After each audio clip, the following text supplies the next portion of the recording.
Anong bit natin, Buseng? Yung halagang 25 pesos lang, boss. Pwede lang. 25 lang eh.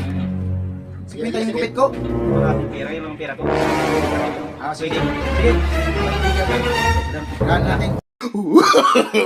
No, no, no, no. Okay, Buseng, tapos na. Okay.